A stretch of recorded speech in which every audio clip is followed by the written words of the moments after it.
Several sneaky changes have been made to the DMZ with the Season 1 Reloaded update, and you need to be aware of what they are, because they will change the way that you play this game mode, including a recent confirmation that I just found that proves they definitely made the bots tougher, but it was a mistake. Now, you should already be aware of the freshly added XFill Streak system, which basically grants you random perks every time that you XFill, if you've completed a contract. Unless you XFill from the new map, Building 21, but we'll get to that in a second. You can stack up to 10 random perks like Scavenger, which resupplies your ammo and throwing knives from the bodies of dead players, and if you fail to XFill on any given drop, you lose all your gained perks. At first glance, this is a great addition to the mode that offers you a bit extra for successfully XFilling. And it's the first bonus that's been added to the DMZ that rewards players that can XFill multiple times in a row. But my fear is that this may be a bit unbalanced as we see it play out over the upcoming weeks. It's much easier for squads to quickly complete contracts and then XFill continuously, building up each member of their team's XFill streaks every time that they do.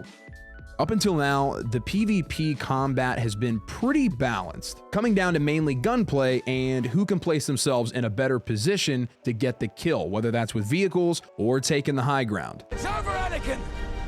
I have the high ground!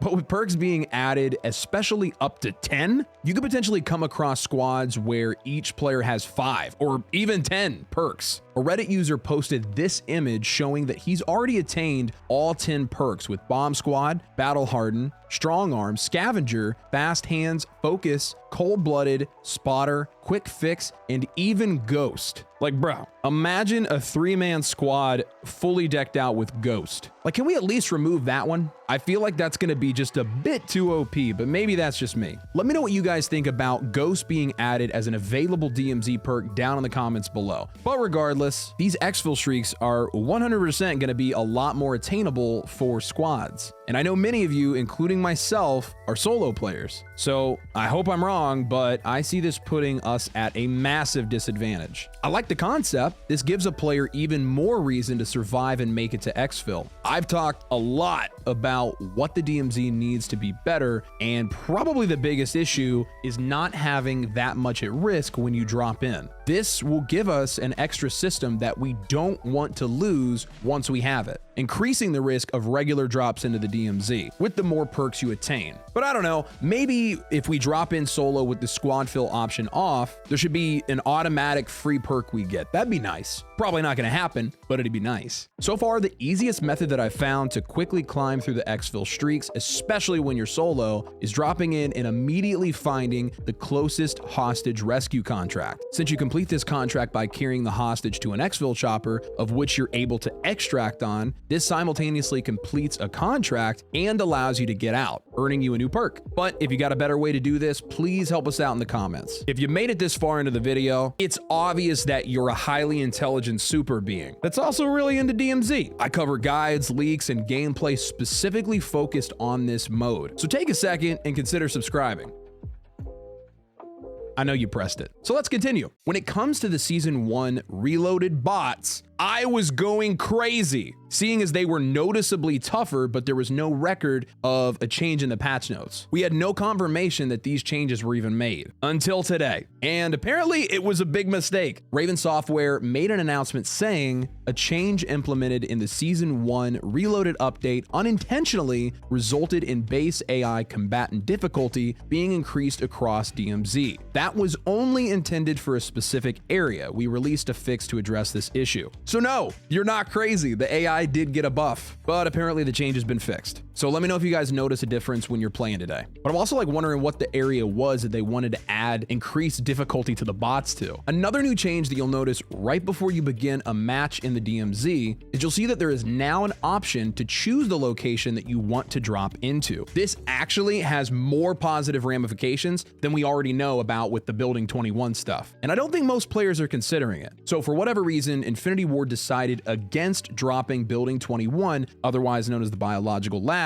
with this update. As per Charlie Intel, Building 21 in DMZ is not live with today's update in a separate location that's not Al Mazrah. And Infinity Ward said it's up to players to figure out when it's live and how to get into it. He followed that up with, "This is not a troll. Infinity Ward directly said during a call we had with them last week, the building won't be live immediately and that they have no plans to announce it when it does go live. Originally, we thought that Building 21 would be like a new POI on Al Mazrah, but instead, it's going to be an entirely new map that we're going to have to gain access to. And they won't even let us know when they add it into the game. I'm not sure if I agree with the marketing here. Maybe it just wasn't ready to drop with the update, but they did add in hints of the new map and how it will work in the form of key cards that are now accessible in the same ways you get regular keys in the DMZ. So far, 3 key cards have been discovered. There's the blue access card, which belongs to DRC security staff and says that it gives you access to the security room near the data center. This, I would imagine, will give you access to a locked area in Building 21. There's also a red access card, which also belongs to DRC security staff and gives you access to the security room near the office storage. Both of these key cards have been found in common key locations like orange crates, bags, and of course, off of other players.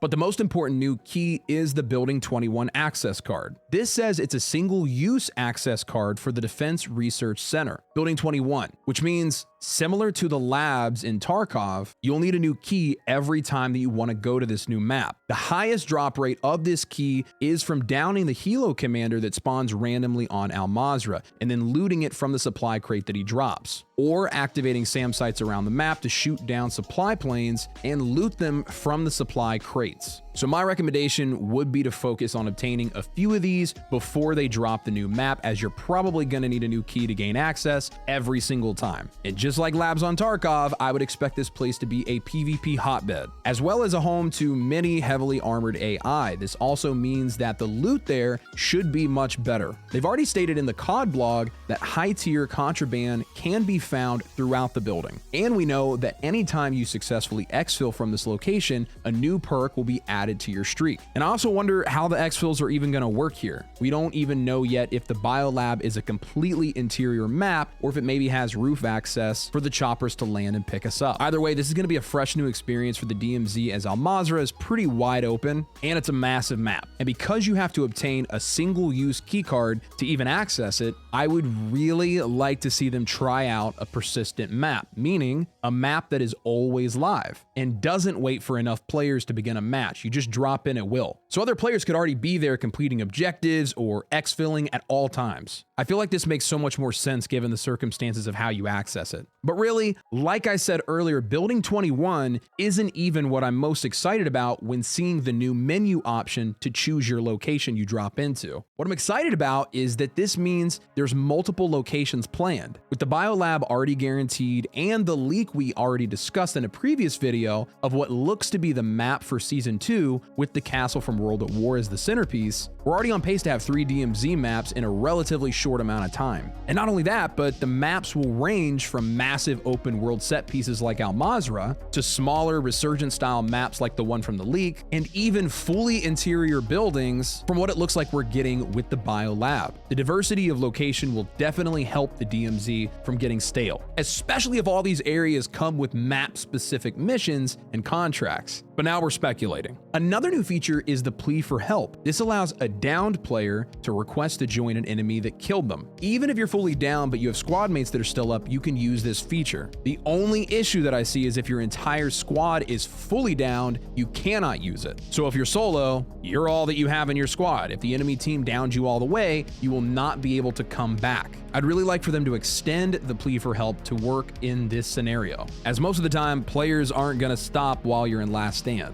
Nobody wants to risk a self-revive or make it easy on their teammate picking them up. So making it where you can still join a squad before you leave game would be a great addition. There are quite a few other changes listed in the official patch notes for this update on Call of Duty's website that I don't really want to bore you with, and you can check out for yourself. Instead, we just took a deep dive into the leak of the upcoming Season 2 map. If you want to get a better idea of what to expect, hop over here. See you there, fuckers.